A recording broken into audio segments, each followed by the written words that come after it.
how did you first become interested in AI and its potential applications for entrepreneurship?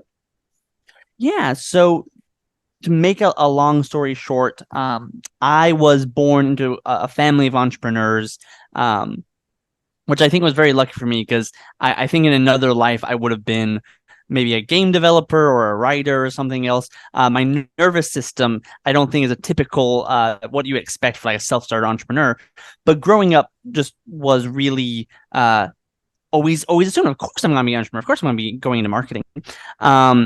And so my background originally was in marketing, in sales and deal flow. And it changed for me when I heard the line that was actually the quote from the founder of Valve, who's the maker of the Steam platform and Half-Life and those games. He said that programming is nothing more than teaching the dumbest thing in the world how to be smart. And I think there's a lot of wisdom in that because a computer is literally the dumbest thing. It's just ones and zeros. So if you think about that, a one is like I exist. A zero is I don't exist. So it's I exist, I don't exist. And obviously, it gets a little bit more complicated, and you add logic gates and you string the transistors together. But the basic building blocks are as it's technically digital. It's binary, and so you are bootstrapping intelligence completely from the ground up. And that idea is just freaking incredible. And we're in a position right now where we all have access. Like if you open up your computer, you have a window. You're on this computer or this device right now, looking through a window to the collective crystallized conscious of humanity. We put our hive mind up onto the cloud, whatever the heck that is, and through your device, you have a window into that. And we're all just sharing these experiences. So I think we're all in a really incredible time right now to be alive. And when I heard that quote about 7 years ago, I just knew I had to be in software. So the next year, we started our software company. Very first project, had to do with AI, and now it's really coming its day into the sun. And with the advent of ChatGPT, and it's just a very exciting time to be in it. Definitely, that's a great story. I think I really liked you getting inspired by that particular quote because I think computers, they can only do as much as we tell them to do. Really. And I think it's very fascinating, especially once you realize that and you kind of take the leap and you start building things and programming things that don't exist to exist. And I think it's an exciting time to be alive. It really is. There's a lot of magic also when you're working with these machines to force yourself to crystallize your own thinking. You have to be like really precise with your thinking because you're building these tools when you're writing software or working with developers. You're building these tools from the ground up, essentially just with math, just with logic. And then you have to put that in the real world. And the thing is, the real world is really freaking messy. Like the real world does not have straight lines. When spy satellites are viewing installations, we know it's human made if it's a straight line because nature doesn't do that. But computers is nothing but straight lines, abstractly speaking here.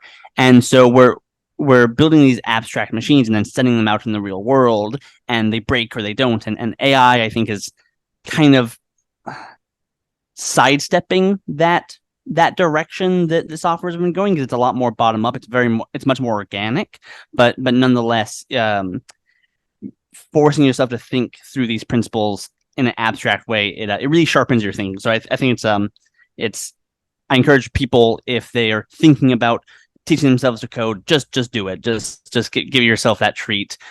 Spend some focused time, and you won't regret it, even if you don't become a developer.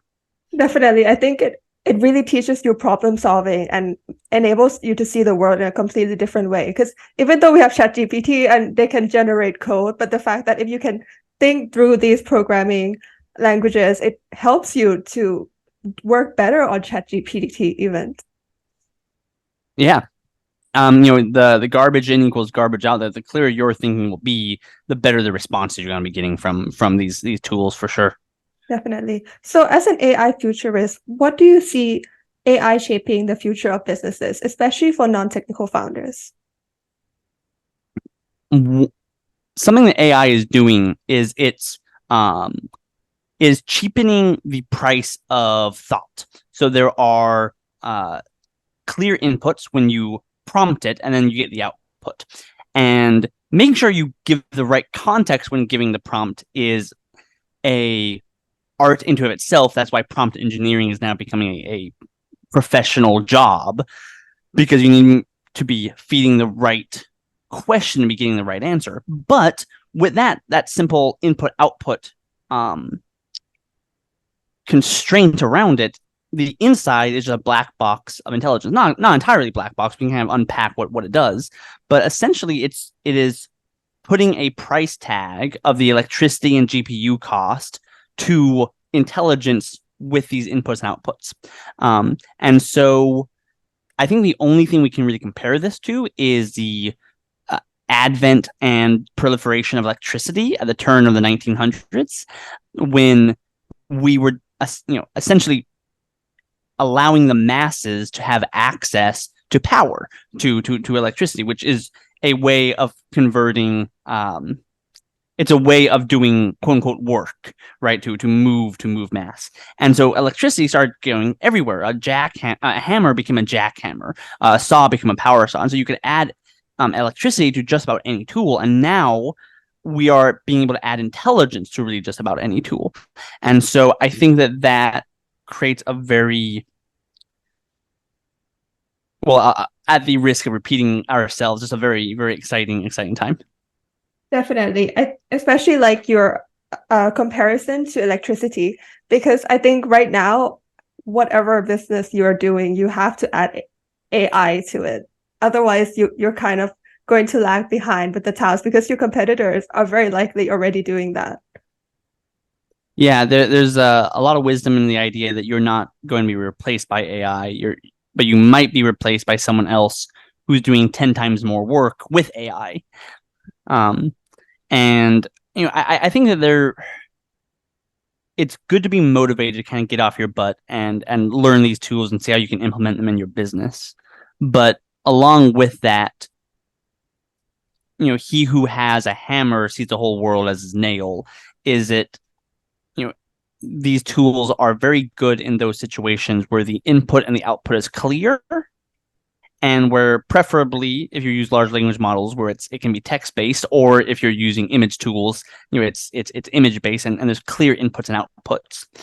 But it's not a tool for everything, and I think every business will be affected, but I don't think every process will be. So as a business owner, I think it's worth looking at your business as a series of inputs and outputs from from prospecting, sales, fulfillment, looking at those steps of the process and finding out where are bottlenecks, and where are there bottlenecks, where are there a greater number of errors, where are we getting backed up, and then asking at those handover points where errors are occurring, can I add AI into this? And then there's a whole world of tools out there far beyond just ChatGPT. There's a whole world of tools out there that you can use. But if you make sure you really identify the problem first, I think you're going to be a lot less led astray. You won't be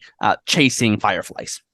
Absolutely. I really like that perspective, because I think if you try to implement AI to everything just because it's the cool thing to do, you're not really solving a problem, right? You first, it's like in programming, you first have to understand the problem, identify the problem, and then solve it, not just add AI to every single business process. Yeah, and that I mean, right now we're seeing hundreds of tools come out that really no one is asking for, and they're going to die off as fast as they come. Is it a good thing? Yeah, that the people are getting experience with the tools, as long as they're not betting something they can't afford to lose on it. I think it's a good space to be playing in, because just by exposing yourself to it, you're going to become a stronger individual for whatever is the right venture for you. But yeah, there's a lot of junk out there being created because of how versatile the tool is. Definitely. I think there's so many tools coming out every day that I see. And I think the ones that will last will be the ones that actually solve the user's problem and the ones that who actually identified that like product market fit in the beginning. Yeah, I mean, I think that capitalism has limitations, or sort of maybe better said, that capitalism doesn't solve all of our problems, but that's one thing that capitalism does solve pretty effectively, is that it supports those things that we actually want help with, those things that we are willing to spend either time, attention, or resources on. Those are the things that are going to survive in a very, honestly, a democratic sort of way. So it's a good time to be alive. Definitely. So as the CEO of Valhalla.team, you work with purpose-driven tech companies to build their teams and products. How can non-technical founders identify the right opportunities to integrate AI into their businesses and align it with their mission-driven goals? Got it. You're opening the door there to my company. I want to make sure I'm answering the question correctly, just to be passing through this right. So you're asking, how can non-technical people, even if they are not building a software company, how can they add AI into their business? Or are you talking a little more about how Valhalla would sometimes help a company, or how do you want to attack that? I think it would be how Valhalla.team could help non-technical founders who are have issues trying to identify opportunities to integrate AI. Perfect. So my company Valhalla specializes in building tech teams. So there's actually, I think, two ways that people can reach out to me if they're interested in getting some help. They can either reach out to me directly if they are wanting consulting. We do coaching, consulting, and are developing some new offerings around helping businesses that want to increase their business valuation. I think that one of the best places for people to be adding AI is actually if they're at the end of their business cycle and they are wanting to do a upgrade at the last mile of their business before doing some sort of exit and getting acquired. And so we're specializing in providing consulting and packages to help those businesses who want that upgrade to add automations and AI into their business do so. And for that, people can just reach out to me on LinkedIn, and we can kind of unpack what that process looks like. I'm happy to give away the farm. You're just kind of giving the secrets there. If businesses are interested in building a application, Valhalla.team is really something I'm quite proud of our process for how to bring an idea into reality. And so the process starts with us first really understanding what the problem you're trying to solve is, and making sure that the design solution actually solves that problem. And we were talking about this earlier, coding is making something stupid smart. So it's a way of thinking. And so I'm quite proud of our process for taking an abstract idea that's a little bit fuzzy and making it extremely concrete and real, so then it can come out in the world. And so we have a process called Product Blueprint Sprint, which is where we sprint at building the product blueprint. And from there, we specialize in then hiring team members and developers to execute against that vision and assembling the team. Excellent. That sounds like the correct way to build an AI product. Because I think in terms of making something abstract into reality, you're going to need to do a lot of you need to go through a lot of processes to make sure that you have all the details right and you are actually solving the problem. Yeah, that is right on the money. It's really the process of giving like intellectual birth to something, making it the unreal real. Definitely. So can you share a success story where your team has effectively integrated AI into a client's business, leading to significant impact and growth? Yeah, so I can give two. One is there was a company I've been supporting that is growing quite rapidly. I think they've tripled their team size this year, and they were having a lot of trouble in recruiting enough positions. They were getting lots of applicants, but they were having trouble sorting through them. And so there's a way of using ChatGPT without actually using its platform through the ChatGPT interface. You can set up queries with its API.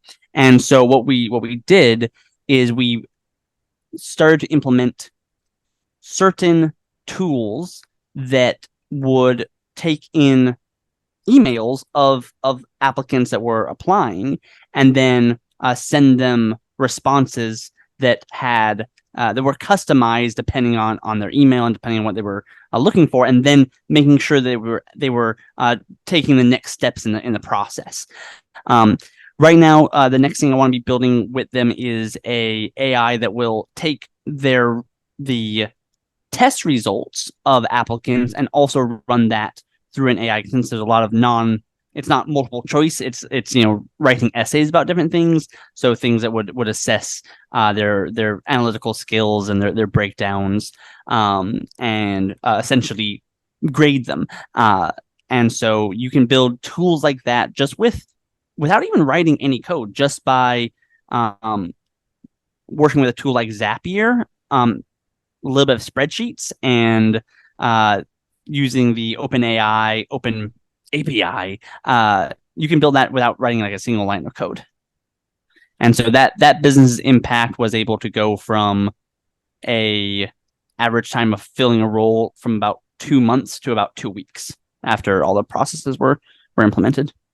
Wow, that's very shortened amount of time. And also, I think what you said about tutor in terms of like test results, because I think that is a huge application for AI, especially with because this is not even multiple choice, right? This is like essays and everything. And these things usually take hours to grade. And I think with OpenAI, API, etc., this could really, really make things a lot better.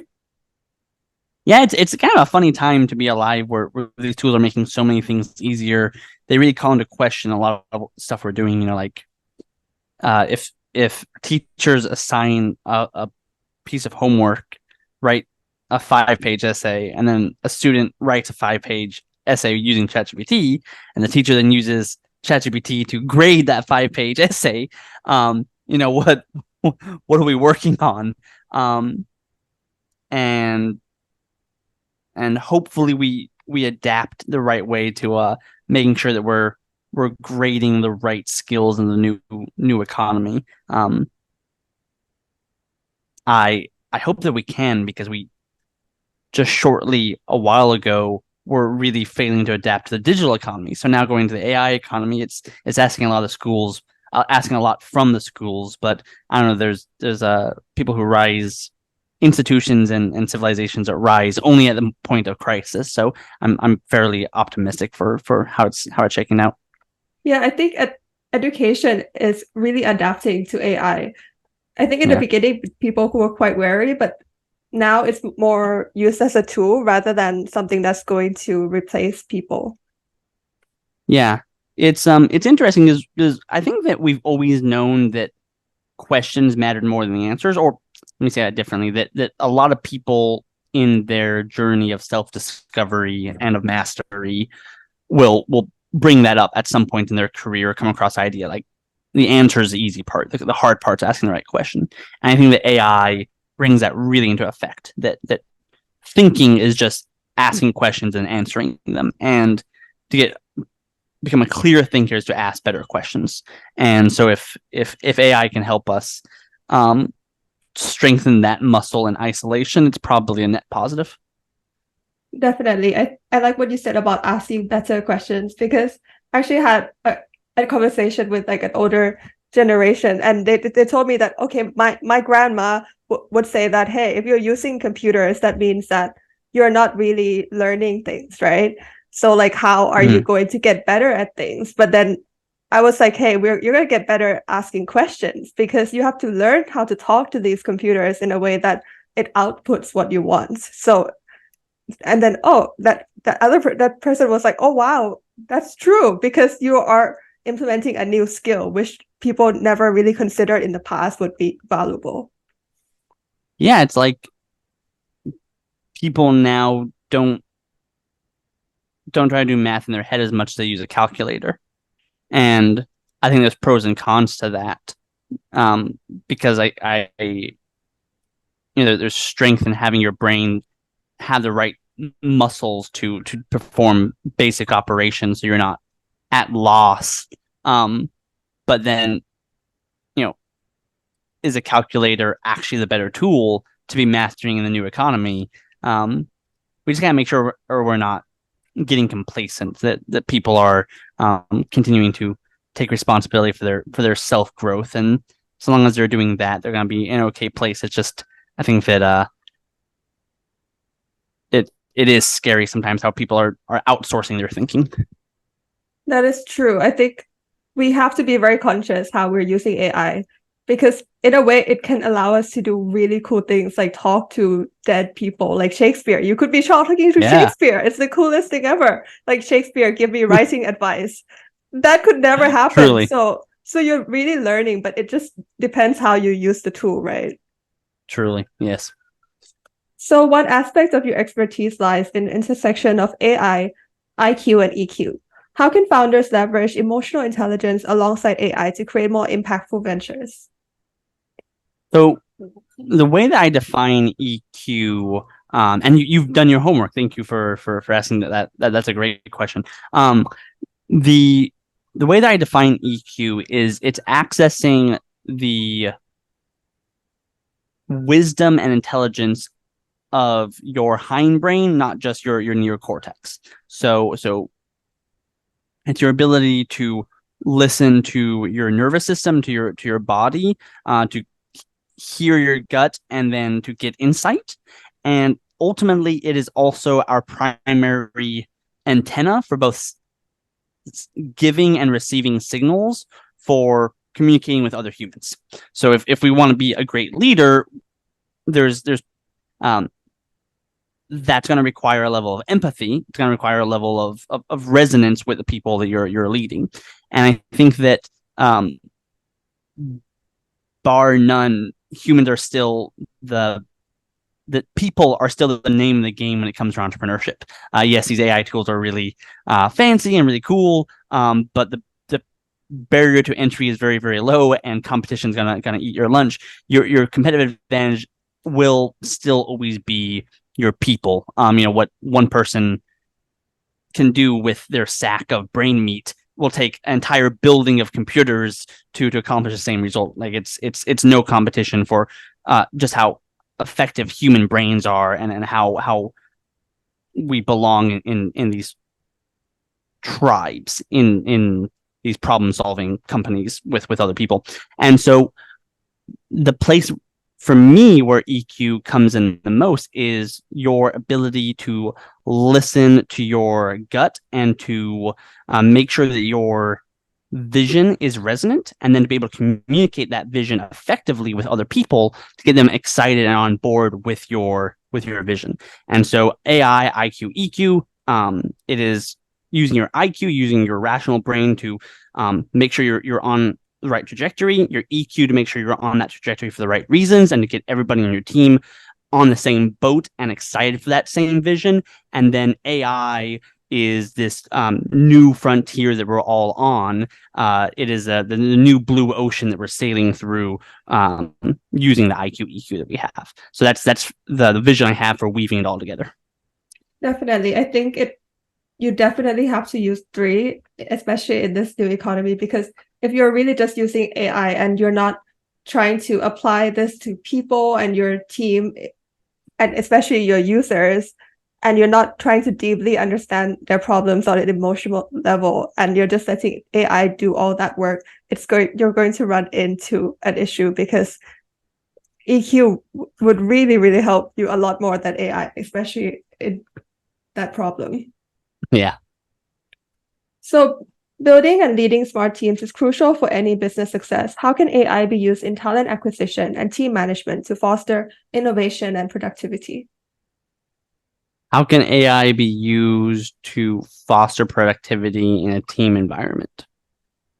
Yes. So I think that the lowest hanging fruit for most companies will be just adopting AI as a new tool in our tool belt. And we've been here before. So if you think about the 70s, 80s, 90s, those are decades where we were proliferating computers in various white collar jobs. So many people are still old enough to remember, and if not, then your parents almost certainly are, to, at least in the Western world, to be working at a company that had just began to roll out computers. And all of a sudden your accounting company was not just using paper anymore. It was using spreadsheets. And by golly, you had to learn freaking spreadsheets in order to stay competitive. And so we've been through this before, where a large part of the society had to retool based on new upgrades. And it's actually interesting watching old videos of people training these tools and just the things they get wrong and things they get right. Really interesting. But now the proliferation is going faster because it's on the back of the internet. So all of a sudden the barrier for it to get spread out is much faster. Our existing infrastructure can access it, as opposed to now we have to buy like 20 computers for this one office building, and like the friction to do that is much higher. So the speed of proliferation is faster now than it was before, but it's the same process. And so thinking about it that way, I encourage my clients to be putting on that lens, because it puts us in the right frame of mind to say we need to get our entire team to be using this for their knowledge work, because AI, I think, is going to be one of the best brainstorming tools and idea generation partners that pretty much any white collar creative thinker is going to have. So that's the lowest hanging fruit. I think your question, though, also was about how to use it for like assembling a team or getting them on the same page, right? Yes. One tool that is becoming more popular is building a chat bot that has all of your company's has your entire company knowledge base in it, so then your employees can ask it questions. So you can build a tool like this, once again, with no code.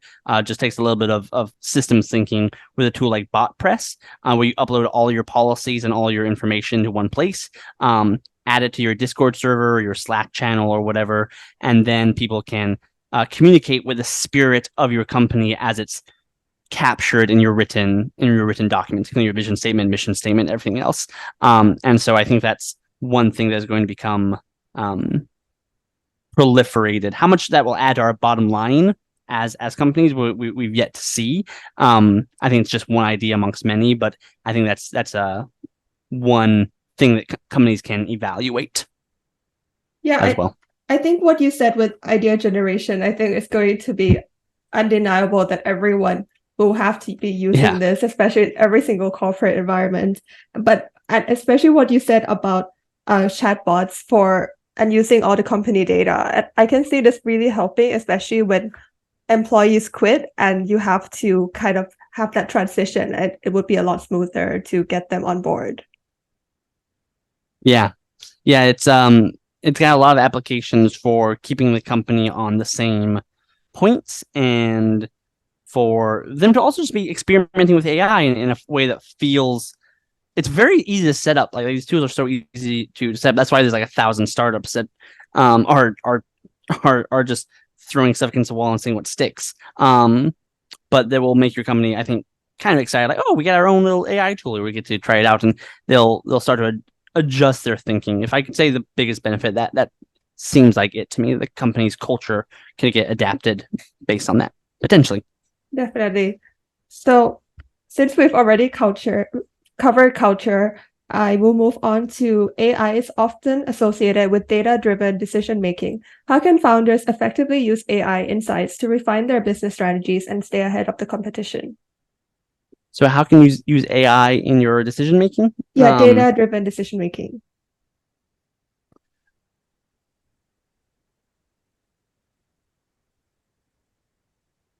I think that this idea of asking the right questions really comes into play here, because it's, these AIs will communicate with us in the way that we're communicating with them. Garbage in equals garbage out. And so getting really precise with your questions, getting really precise with the context that you feed it is going to be an art form in of itself.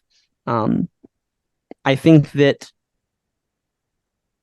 some ways that this is already coming into effect, though, there are right now Excel add-ons or Google Sheet add-ons that if you feed it a report in Google Sheets, it will literally just give you some correlations that are not that can be really valuable. So if you feed it let's say you feed it your report plan or your P&L statement, it might tell you, hey, actually, you consistently underperform during winter. I'm not sure if you know that. That just is a thing you should know about your business. It will just find patterns and just give you reports.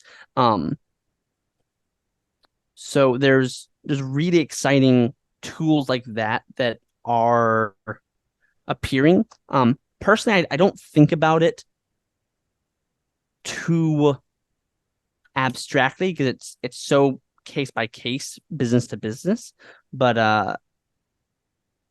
I'm just hearing the conversation we've already been having about asking the right questions being so important. So not sure if that's the most helpful answer, but that's what gets summoned to mind. I think you summarized our whole meeting perfectly, because I think, especially what you say with garbage in, garbage out, I definitely encourage founders and non-technical founders to think about what you're putting in and whether you're asking the right questions, and that will make sure that you're getting the results that you want from AI. So we are wrapping up for today. Thank you so much, Garik, for all of your insights today. Thank you, Panida.